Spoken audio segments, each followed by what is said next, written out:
Assalamualaikum warahmatullahi wabarakatuh. Nah, kali ini saya akan membahas materi fisika ya. Mengenai apa?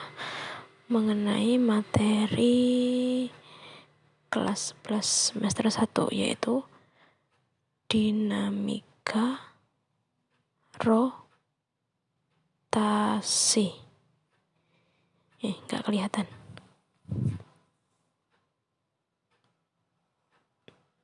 Kelihatan ya tulisannya ya, dinamika rotasi.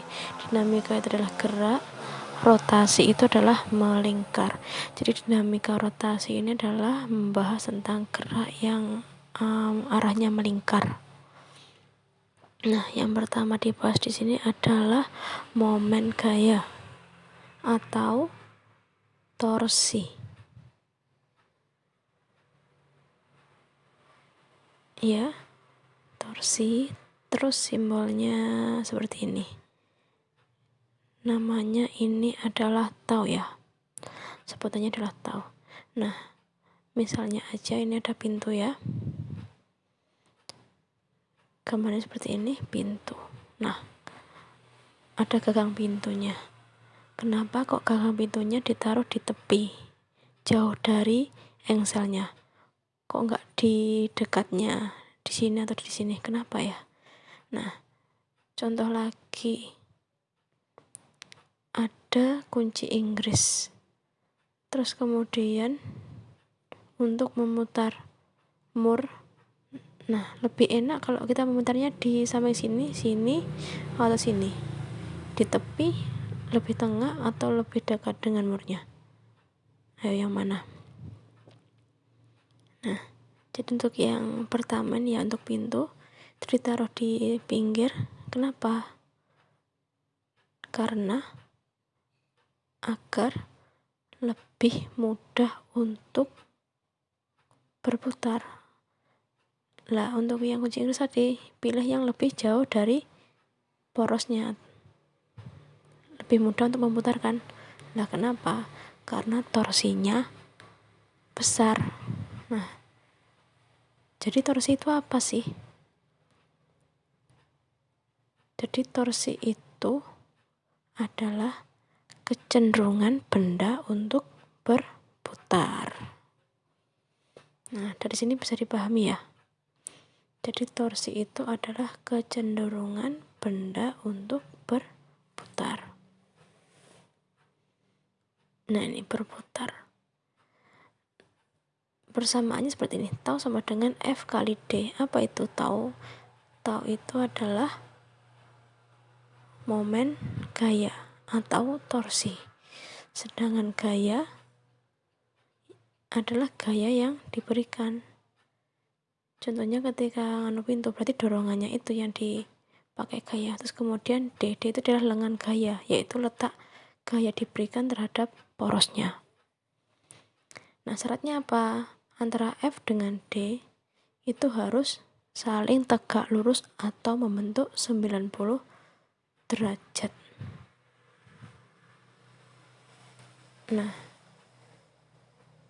jadi semakin tegak, kalau tegak lurus itu semakin mudah untuk berputar.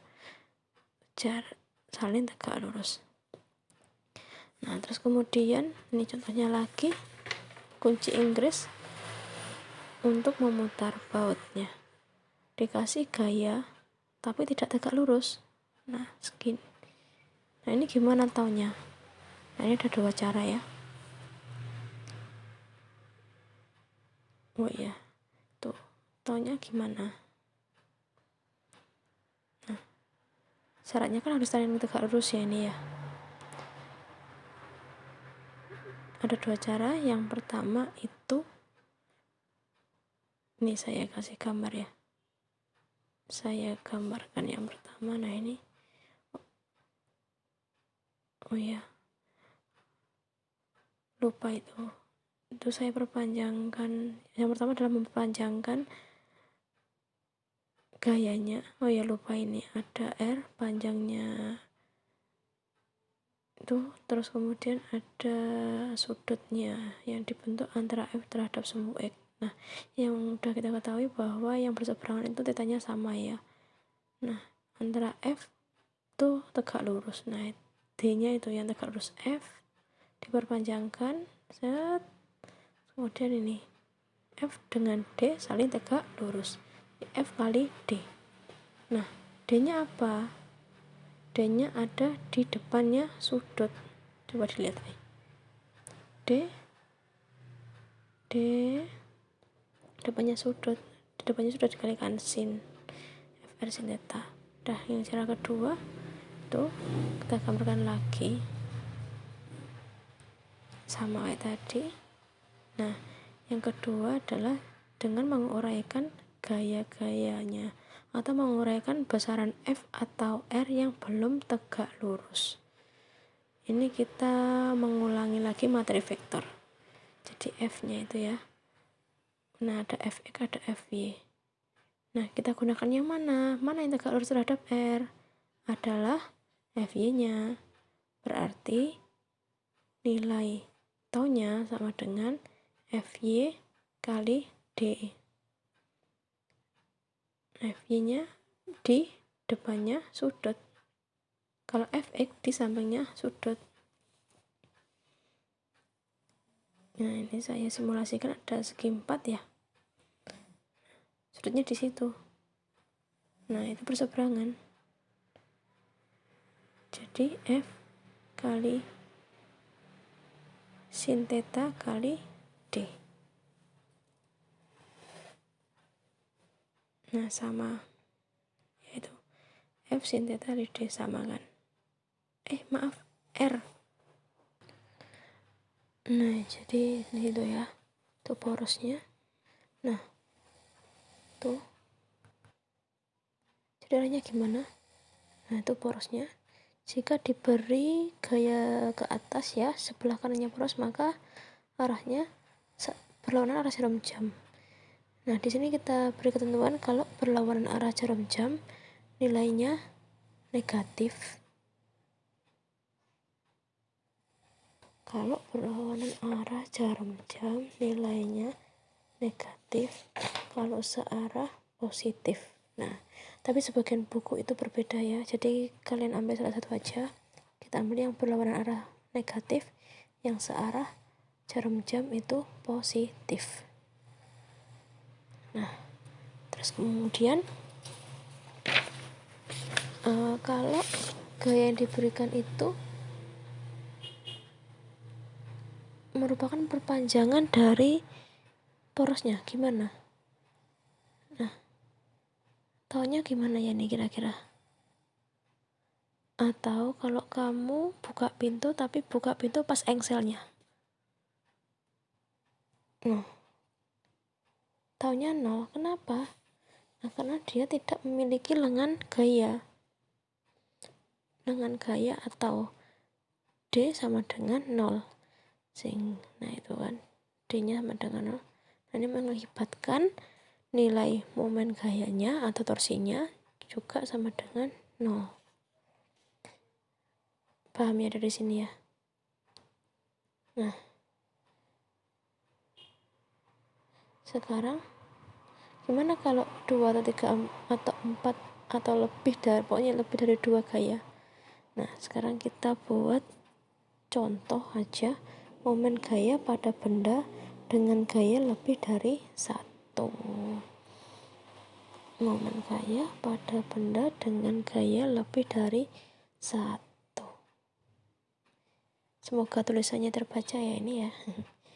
Calon dokter nggak jadi nih soalnya. Udah, kita gambar dulu ya. Nah, ini adalah bendanya yang akan kita berikan gaya. Terus kita buat berapa ya? 5 gaya aja ya. Saya F1 sini, F2 nya situ. Nah, ini kita bagi dulu. Nah, ini titik A, titik B, titik C, D, E. Nah, terus kemudian di titik B itu di titik C ada gaya sekian seperti itu, di titik B juga ada gaya seperti itu. Nah, ini Kelihatan nggak sih? Moga kelihatan. Maaf, ini sudah ada F2 ya. Kita ralat, kita hapus. Yang sana kita ganti F3, dan sini kita ganti F4. Nah, baik. Nah, kelihatan ya panahnya ya. Nah, itu sudutnya 30 derajat, sama-sama 30 derajat. Ya.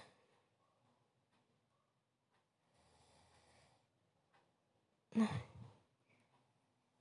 gimana tahu total yang ada di titik D? Itu yang kita cari. Nah, kita tambah aja deh. Di titik D itu ada gaya F5, F1, F2, F3, F4, dan F5. Dengan F3 dan F4 membentuk sudut 30 derajat. Nah, jadi tau di titik D itu sebenarnya merupakan penjumlahan dari semua tau di titik itu. Di titik D ada tau 1, tau 2, tau 3, tau 4, dan tau 5. Nah, sekarang kita lihat dulu. Ya, tau di titik D sama dengan penjumlahan dari semua tau di titik D, yaitu di benda itu, yaitu tau 1, tau 2, tau 3, tau 4, dan 5. Nah, sekarang kita cari satu persatu. Torsi 1 atau torsi benda, torsi gaya 1 antara F1 terhadap lengan gaya yang sudah saling tegak lurus, sehingga nilai tau 1 sama dengan F1 kali D1. Nah, oh ya, ini belum kita tulis ya F1 nya berapa. Jadi kita buat F1 sama dengan F2 sama dengan F3 nilainya 10 Newton. Terus F4 dan F5 sama dengan 12 Newton. Nah, kalau sudah, kita lihat, oh ya, lupa jaraknya. AB sama dengan BC sama dengan CD sama dengan DE, yaitu 1 meter. Dengan 1 meter kita buat sederhana aja ini. Semoga kelihatan ya tulisannya ya. Ya, jadi nilainya F1 yaitu 10 Newton, D1 nya kita lihat 1, 2, 3. Terhadap titik D itu jaraknya adalah 3 meter, sehingga nilainya 30 Newton meter. Nah, untuk arahnya kita lihat gaya berada di samping kirinya poros ke arah bawah, sehingga kecenderungan berputarnya berlawanan arah jarum jam, sehingga nilainya tau 1 adalah negatif ya. Nah, udah temu tau 1, sekarang kita mencari untuk tau 2. Nah, mana tau 2? Ini F3. Maaf, salah. Nah, tau 2 nya yang mana? Ini F2. Jadi F2 terhadap lengan gaya sudah tegak lurus, sehingga nilainya tinggal F2 dikalikan D2. F2 nya 10 Newton, D2 nya 1 meter, sehingga nilainya tau adalah 10, dan arahnya berlawanan arah jarum jam, kan tau 3. Nah, tau 3 itu ya, itu membentuk sudut 30 derajat. Kalau kita uraikan ada F3Y, ada F3X. Yang tegak lurus F3Y, sehingga nilainya tau 3 adalah F3Y dikalikan D3. Nah, kita gambarkan di bawah aja ya. Nah, ini penguraiannya. Ini mengingat materi vektor kelas 10 kemarin ya. Ini F3. Nah, diuraikan, ini ada F3Y, ada F3X. Ya, yang mana yang tegak lurus terhadap lengan gaya adalah F3Y. Nah, tapi jaraknya itu yang berada di tumpuannya gaya, yaitu pada panah itu. Nah, itu yang kita gunakan adalah F3Y nya dikalikan D3. Paham ya? F3Y yang tegak lurus terhadap D3. Kalau sudutnya di situ, berarti F3Y di depannya sudut, sehingga F3Y kalau diuraikan F3 kali sin theta kali D3. F3 nya 10 kali sin 30 dikalikan D3 nya 1, 2 meter. 10 dikalikan sin 30 setengah dikalikan 2, sehingga nilainya 10 Newton meter. Oh ya, ini Newton meter ya, ini juga Newton meter, ini juga Newton meter. Nah, kalau sudah tahu 4, mana F4 nya, penyebabnya benda berputar? Oh, yang ini F4 ya, dia juga membentuk sudut 30 derajat terhadap lengan gayanya. Sama kayak ini, kita gambarkan lagi aja ya biar mudah ya, nggak kelihatan. Kita geser aja, di sini aja cukup. Nah, arahnya ke atas tapi gayanya tadi kan ke bawah, sekarang ke atas. Nah, itu lengan gayanya ada di kanannya, porosnya ada di lengan di kanannya gaya. Nah, itu ada F4 nya yang tergaris terhadap bidang. Nah, kalikan D4, itu sudutnya berarti F4 berada di depannya sudut, sehingga F4 nya F4Y F4 kali sin theta kali D4. Nah, F4 nya berapa? 12 Newton kalikan sin 30 kali D4 nya mana ya, 1 meter.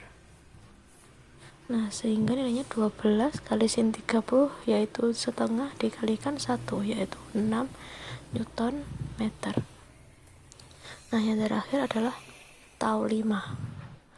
Karena tidak punya lengan gaya sehingga nilainya tau 5 berapa? Ya, betul, 0 Newton meter. Nah, sekarang kita tulis rumus awalnya. Tau di titik D yaitu tau 1 tambah tau 2 tambah tau 3 tambah tau 4 tambah tau 5. Nah, nilai tau 1 sebelumnya kita lihat arahnya dulu. Untuk F3, F4. Untuk yang F3 arahnya gaya ke bawah terus berada pada kirinya poros, sehingga arahnya cenderung berlawanan arah jarum jam, sehingga nilainya tau 3 adalah negatif atau berlawanan arah jarum jam. Kalau yang tau 4 nya karena gayanya ke atas itu arahnya searah jarum jam, sehingga nilainya positif. Sehingga kalau kita jumlahkan tau 1 min 30 dikurangi lagi 10 dikurangi lagi 10 ditambah 6, sehingga nilai totalnya adalah berapa? Min 44 Newton ya, 0 nya jangan lupa ya. Nah, itu nilainya akhir. Nah, sekian penjelasan saya. Jangan lupa like, subscribe, and comment agar kita bisa bertemu lagi. Dadah.